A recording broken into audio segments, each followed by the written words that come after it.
महाराष्ट्र की एकनाथ शिंदे फडणवीस सरकार को 1.5 महीने में ही दूसरा झटका लगा है। 1.5 लाख करोड़ रुपए वाले वेदांत फॉक्सकॉन प्रोजेक्ट के बाद 21,900 करोड़ रुपए का टाटा एयरबस प्रोजेक्ट भी गुजरात की झोली में जा चुका है। इस प्रोजेक्ट से गुजरात में हजारों लोगों को रोजगार मिलने की उम्मीद है, लेकिन महाराष्ट्र के लिए इसे झटका माना जा रहा है। महाराष्ट्र के इंडस्ट्रीज मिनिस्टर उदय सामंत ने सितंबर में बयान दिया था कि भले ही वेदांत प्रोजेक्ट राज्य के हाथ से निकल गया हो, लेकिन टाटा एयरबस प्रोजेक्ट नागपुर में स्थापित होगा। अब सफाई दे रहे हैं। ये सब गलत है, ये सिर्फ राजनीति है। 21 सितंबर 2021 को ये प्रोजेक्ट जो एयरबस का था उसका MOU हुआ था डिफेंस और एयरबस के साथ में। तभी तय हुआ था कि ये महाराष्ट्र में प्रोजेक्ट नहीं आएगा। जो कैबिनेट सब मीटिंग रहती है जो महीने में एक बार होनी चाहिए, वो 14 महीने नहीं हुई। पिछले महीने वेदांत फॉक्सकॉन का प्रोजेक्ट भी महाराष्ट्र के हाथ से निकल गया था। पुरानी सरकार के मुताबिक इसे पुणे में लगाया जाना था और बातचीत अंतिम चरण में थी।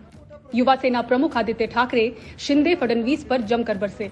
क्या राज्य सरकार जवाब देगी कि ये परियोजनाएं क्यों बाहर जा रही हैं? ये चौथी परियोजना है जो राज्य में राजद्रोही सरकार के सत्ता में आने के बाद से महाराष्ट्र से दूर हो गई है।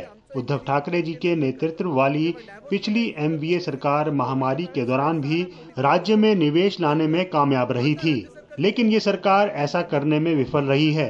CM शिंदे नियमित रूप से दिल्ली जाते हैं, लेकिन वो वहां अपने लिए जाते हैं, महाराष्ट्र के लिए नहीं।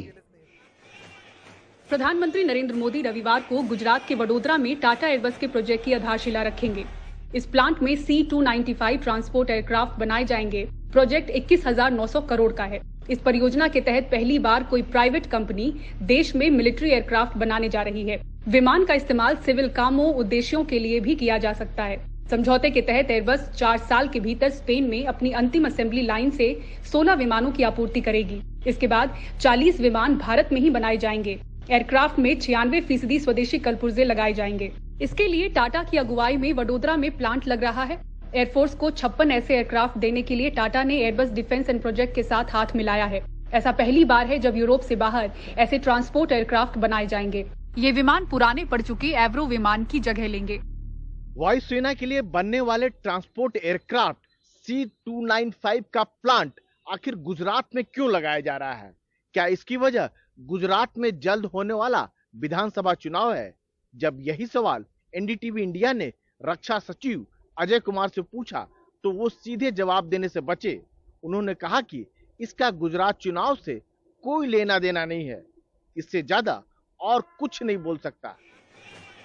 गुजरात में विधानसभा चुनाव होना है और उससे पहले इसे बड़ी सौगात के तौर पर देखा जा रहा है, पर महाराष्ट्र की पूर्व महाविकास अघाड़ी सरकार राज्य के लिए इसे बड़ा झटका बताते हुए केंद्र और राज्य की शिंदे सरकार पर हमलावर है।